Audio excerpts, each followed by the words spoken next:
Amber Royer, author of the Bean to Bar Mysteries and the Chocoverse science fiction books. As most of you know, I write a lot about chocolate and coffee. And in my newsletter for a while now, I've been doing a chocolate field trip whenever we go someplace.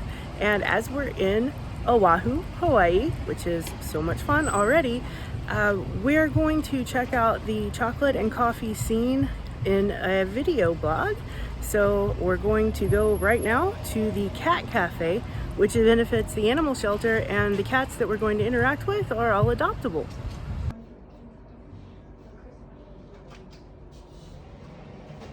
Don't chase the cat.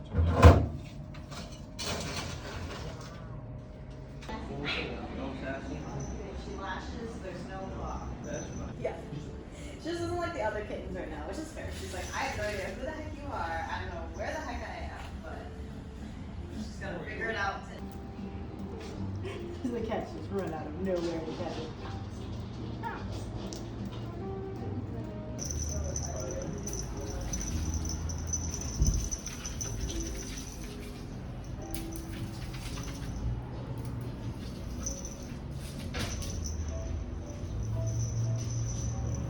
Oh, he can't decide which toy he wants to watch.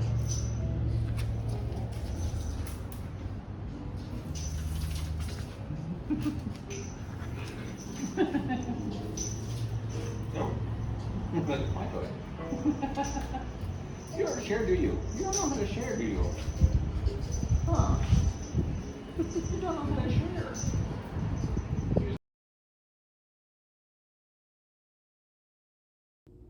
Yesterday at the Cat Cafe, I got a calico latte, which was macadamia and coconut, and I got it iced and half sweet. It was really good. It had a good balance of flavor, but the most fun was actually interacting with the cats. They're all adoptable, and if we weren't having to go back on a plane, I would be very tempted to take that little black and white kitten home. He was so sweet. So this morning we are up, about to go do a few things, and we're heading out for another coffee break. We're going to check out Leonard's, where we can get the Portuguese malasada donuts, and I want to get a chocolate one to get my chocolate fix on for the first part of our trip. This afternoon we're gonna go to Manoa and actually tour their plantation and factory. It's gonna be a lot of fun.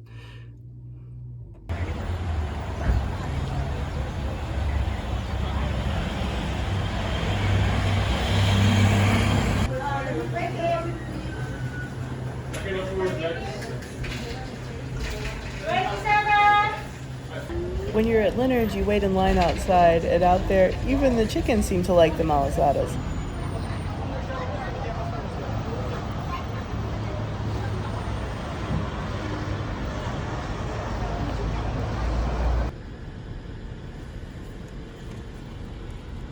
Jake's gonna break open one of the chocolate ones. Dobash.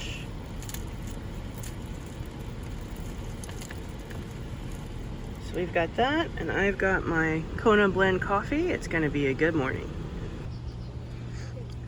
Here we are, about to head into the Manoa Chocolate Factory. We're gonna get a full tour and tasting here. I've had some of their chocolate before from Central Market, and of course, seen them at the Dallas Chocolate Festival. This should be a lot of fun.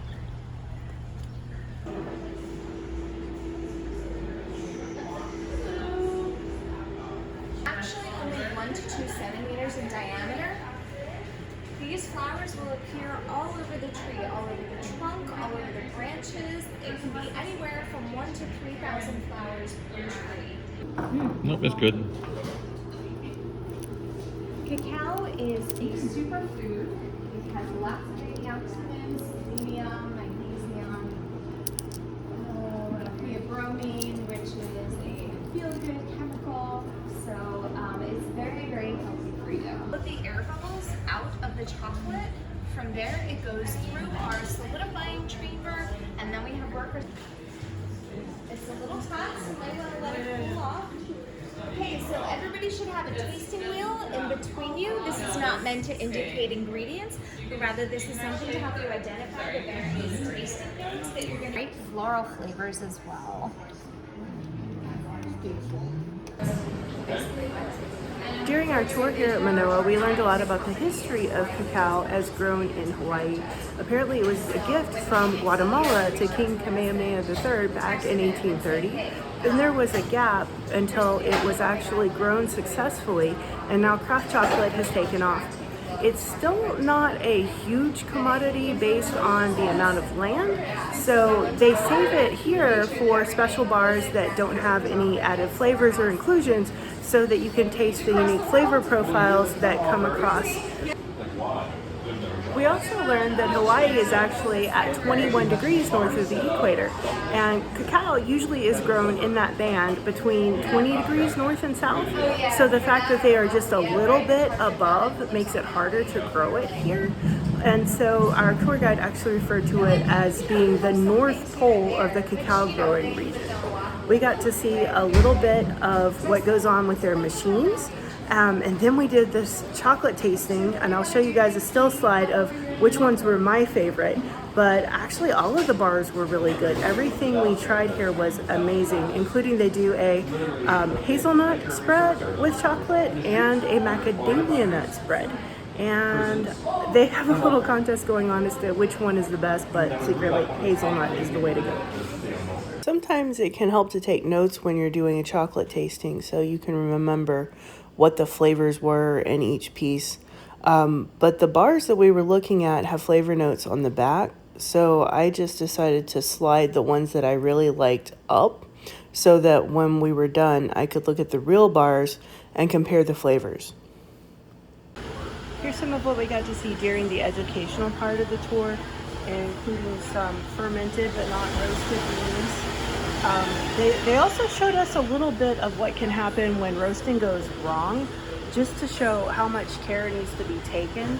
These are beans that have either molded or had contaminants introduced, so these would not actually be used in the finished chocolate. And then we got to see all of the equipment. So you've got roasters, and over in the other room you've got all the winnowing and conching and everything going on.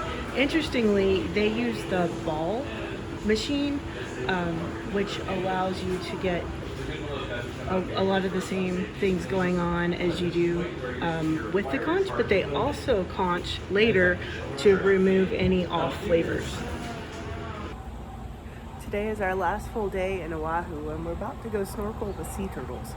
Sea turtles are one of my favorite animals, and they show up in the second Bean to Bar book, where part of the plot revolves around the Kemp's Ridley sea turtles in Galveston. In Hawaii, it's a different variety of sea turtle, but they're still going to be beautiful and majestic. It's going to be a great day. What I'd like to do if I get on turtles, is 6 of us like to come back and get the other 2. They also walk in the swim there. I'll go into that more detail once we get out there. But anyhow, I did have these lime green squid back. You don't have to put one yet.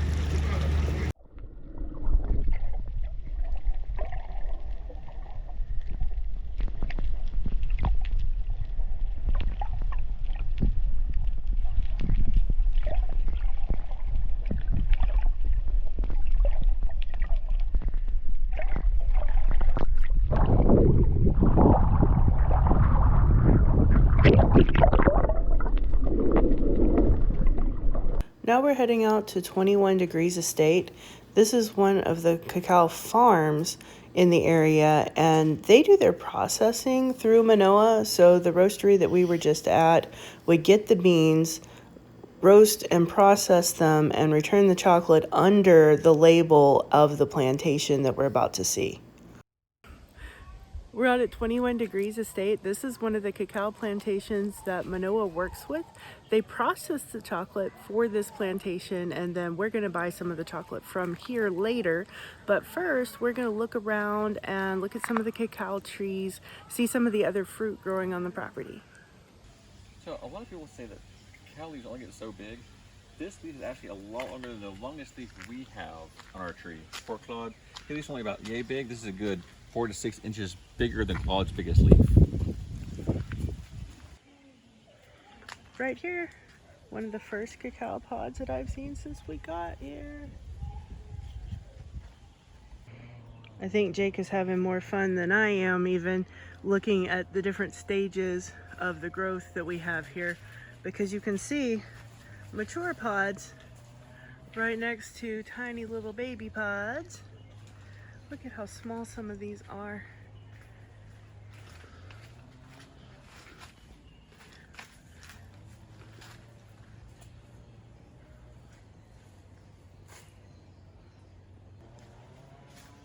The flowers on a cacao tree grow along the trunk, and they're in various different places, and you'll see a lot of insect life surrounding them that are attracted to the pods, and midges that will pollinate the flowers. Then they're going to start to grow from the flower base. You get these tiny little guys here, you can see.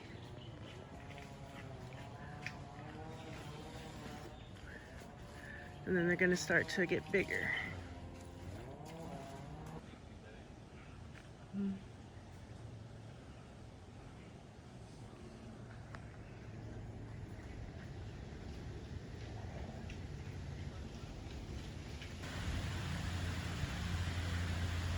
This is Hawaii, so it has rained just about every day that we've been here. But it's kind of nice with all of the greenery. They have to have the rain to keep everything lush. And so being here while it's just raining a little bit is kind of relaxing.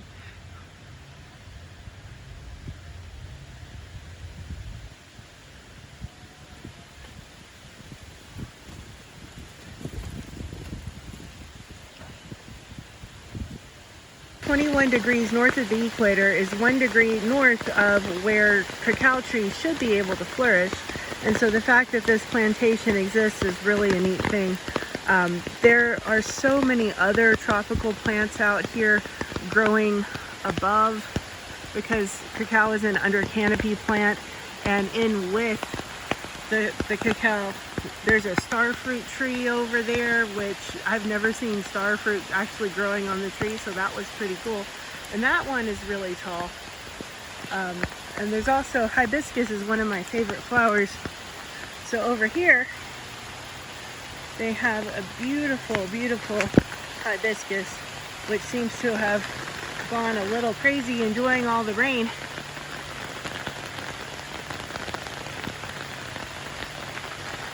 And then, of course, they have goats.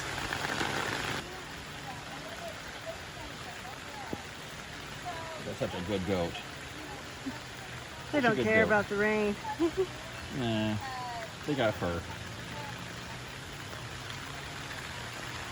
Now you'll notice that the pods are different colors. We've seen some red ones, we've seen some green ones. These ones are yellow, and that doesn't reflect the ripeness of the fruit. So you can have them at all different stages, because there were some tiny little red ones just starting to grow. It's more the variety. Here's another tree that has a ton of flowers still on it. I'm gonna zoom in so you guys can see some of the blossoms a little better.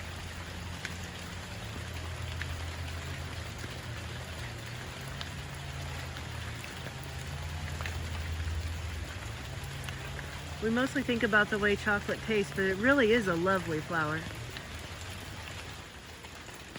So we've seen, tiny pods just starting from where the flowers were. And you've seen flowers that are open. But here are some flowers that are about to bloom.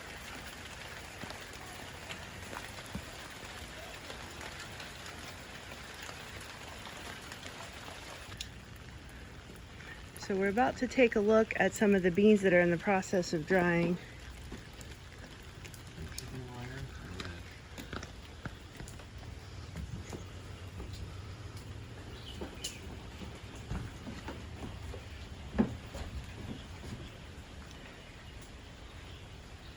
Doesn't smell like chocolate yet, but it does smell appealing and pretty amazing. Look, that was it's like history. So here in Hawaii, because we're located at kind of the northern edge of the tropical growing zone, we will actually experience some variance in our temperatures here and even our rainfall too. So what that translates to is that in the course of a 10-month harvest season, it means that we're going to get slight variations to the flavor profiles even in the same harvest season. So here you can see we've actually color coded our 70% dark bars. We call these our dark seasonals because in the spring, which is represented by the green here, you'll get kind of a bright fruity profile, and then into the summer you continue with the bright and fruity, but now it's a little more floral too, and then the fruit goes from being more of a tropical fruit to more of a citrus fruit. And then finally with the brown wrapper here, you see the autumn harvest, and it's completely different from these two in the sense that it's not bright, it's deeper and earthier and has kind of this hint of caramel in it, and really kind of reflects the different kind of terroir changes that happen to the pods while they're growing during a hot summer. So basically, you've got 3 bars here, all 70%, all from the same orchard, all from the same harvest season, all processed exactly the same, but with different flavor profiles because of the season. So this ice cream bar is actually made with nibs from the farm. So I'm gonna eat the ice cream from the farm on the farm. But it's a chocolate and vanilla swirl. If I can get it out. With coconut milk and cocoa nibs added, yes. It's really pretty. So after getting a chance to wander around 21 Degrees Estate and taste the lovely ice cream, Michael and Maria are giving us a few minutes of their time to tell us about the farm and about the challenges of growing cacao in Hawaii. First off, 21 degrees. Maria, you can. Well, the name of our farm is 21 Degrees Estate because cacao will only grow 20 degrees north or south of the equator, essentially the world's tropical growing zone, which means that at 21 degrees then we are at the North Pole of that growing zone, and that is our location here on Oahu, 21 degrees north latitude. So we ultimately adopted that for our name because in cacao, in the industry of cacao, origin is very important. Where the particular trees are grown will actually have an impact on the final flavor of the chocolate. Yeah. So what are the big challenges with growing at 21 degrees and in the humidity that you have here, growing and processing in the same place? Well, I'll tell you, this is a magical place. I think Hawaii is magical for growing cacao for a lot of reasons, and I'll say we're probably the newest cacao growing region in the world of only about 20 years, and in 20 years we've become known around the world as some of the best in the world, although a sliver, and will always be a sliver of the world's cacao In production. but known as some of the best in the world. And why is that? We're striving to do that deliberately, with starting with the particular trees that were grown in Hawaii, which were brought from around the world. I think we have this incredible magical terroir, everything environmental about Hawaii, to start with the soil. In Hawaiian we say the aina. Aina is fertile land in Hawaiian. And I think everything environmental with the climate, with the weather, for us in particular, the rainfall here in Kahului, we get 100 inches of rain in a typical year, and the cacao loves it. The cacao loves a damp soil. It hates a dry soil, and frankly it hates a saturated soil, but it loves the damp soil. The soil is always damp because we get so much of this natural irrigation.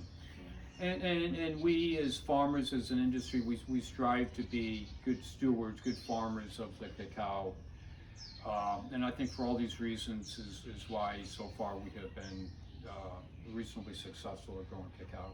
But to your question too, specifically, being at kind of the North Pole of cacao growing can be somewhat of a challenge, I guess, in the fermentation, the post-harvest phase, just in terms of temperatures can get a little bit lower here than in some of the more equatorial located countries and things. So that's just something that we have to kind of be, aware of.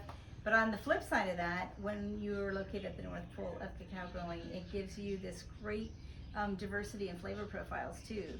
And that's, because of those just mild nuances and differences in a single harvest season will often translate into even slight variations in flavor profiles of our own bars that we talked about earlier. So. And I would say our biggest challenge is we're kind of sensing that right around us with the drying bean, and here we are, yes, we're in the rainforest and the cacao trees love it. Yes. But the cocoa beans, oh, not so much actually. It makes it difficult to The dry. drying, It was raining 5 minutes ago. I yes, swear. and This look, is a typical spectacular, beautiful sun, Yeah. and who would have thought that? And yeah, and raining, you know, This will happen about 5 more times. back and not forth exceptionally hard, but pretty hard. Yeah.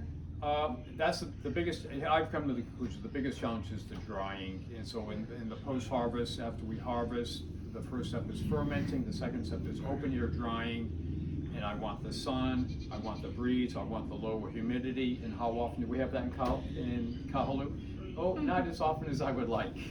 And then finally, the chocolate making, we don't do that at the farm, that's done at the factory, but even if at the factory, sometimes for small batch, if it's really, really humid, it can make the tempering a difficult process too, so.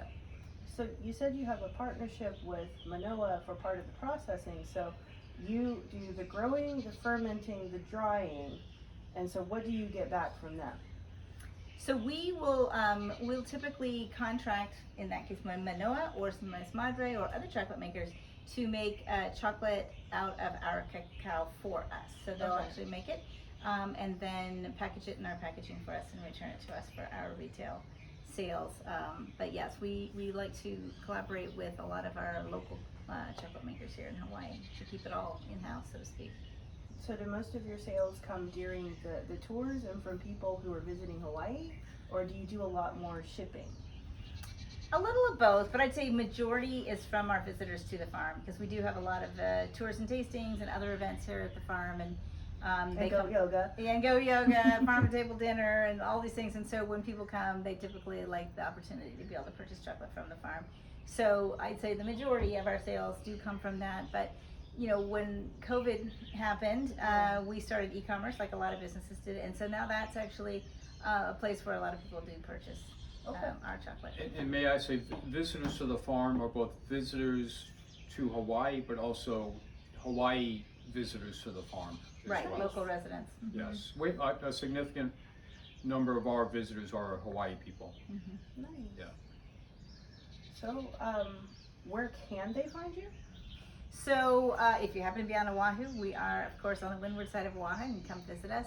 But if you want to find us online, we're at 21degreesestate.com, and there's a shop tab, and then you can also read all about us too.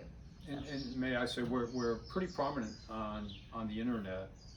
A lot of people find us from just doing a random Google search of a farm tour, or cacao farm tour, or chocolate Hawaii, or Goats. Yeah, but prominent in all the social media, the TripAdvisor, the Yelp, Yeah. et cetera, et cetera. So 4 years of hosting visitors, you know, results in kind of a pretty good online presence. Nice. So, anything else you want to tell people about chocolate in Hawaii? Well, if you have the opportunity to try Hawaiian chocolate, it's ranked among the 1% finest cacao in the world. There's just not a lot of it. So if you do have the opportunity to try it, definitely do so. Well, and I would say that the Hawaii chocolate model industry is completely different than the rest of the world, where typically it's grown in one place, shipped to another place, consumed in a third place. And in Hawaii, it's essentially all grown in Hawaii, made in Hawaii, and consumed in Hawaii. And that model is completely different than, I would say, every other place of cocoa producing region. Nice. Well, thank you very much. Our Thank pleasure. you. Aloha. It's been pretty much a non-stop day between snorkeling with the turtles this morning and then heading straight out to the cacao plantation. So I didn't get any coffee this morning and I'm starting to feel it. We are now going to check out a local coffee roaster and see what they have going on. You know.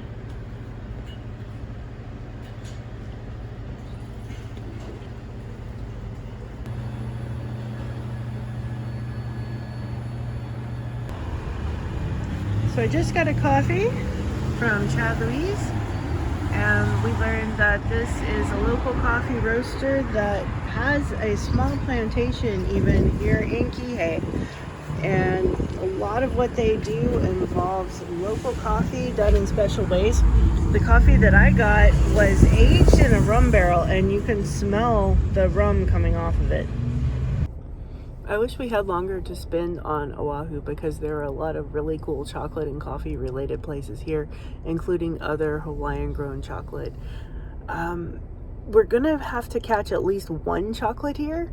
So we're about to head into Waikiki Chocolates, and I'm excited because it seems like they have some Asian flavors going on, which shows some of the influence on the islands.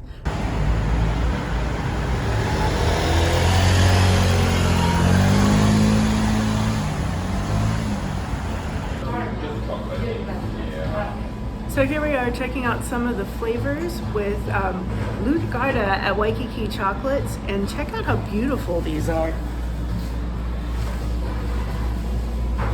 She said that her favorite is the yuzu here, so we're definitely gonna have to try one of those here in a second. I think the prettiest one, there's a hibiscus Hawaiian honey. That one just seems amazing. And then there's also a Thai one with the Thai tea. So we're gonna have to check that out too. Turn left. Half a what? Half a mile, turn left. Here's the view from our hotel at Oahu. We're about to head to the airport. We're gonna make one last coffee stop. There's a place that's supposed to be walking distance.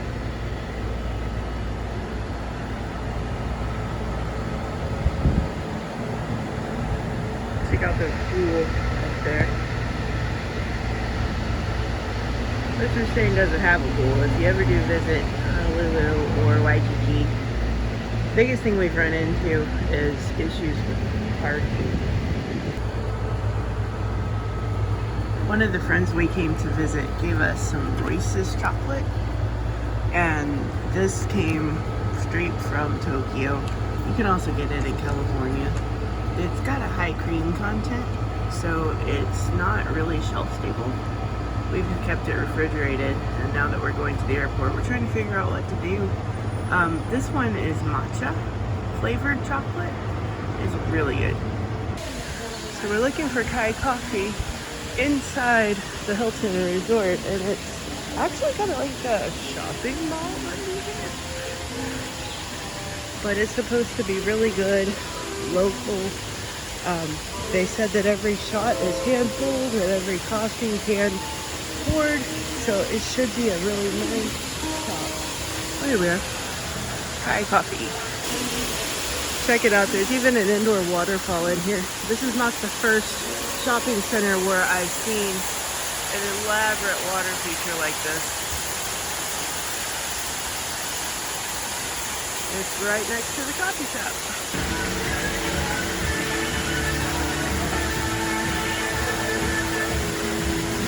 Does not have painted. Does very much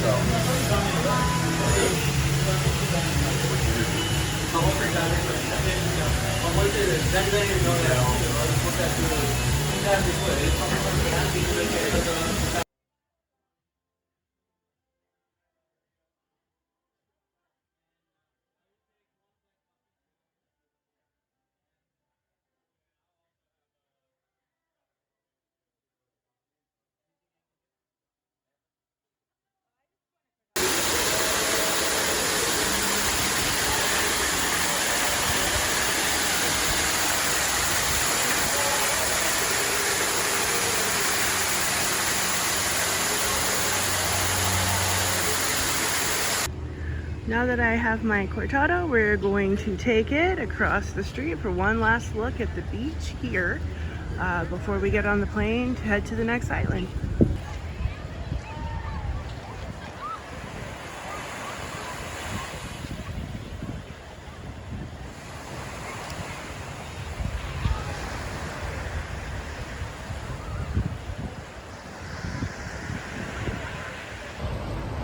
Thank you for joining along with me on my chocolate and coffee field trip to Oahu. I certainly enjoyed making this video, and I think I will keep doing them for different areas that we visit, because we always check out the coffee scene and the chocolate scene when we visit a new place anyway, and it's fun to document and have all of my notes in video form.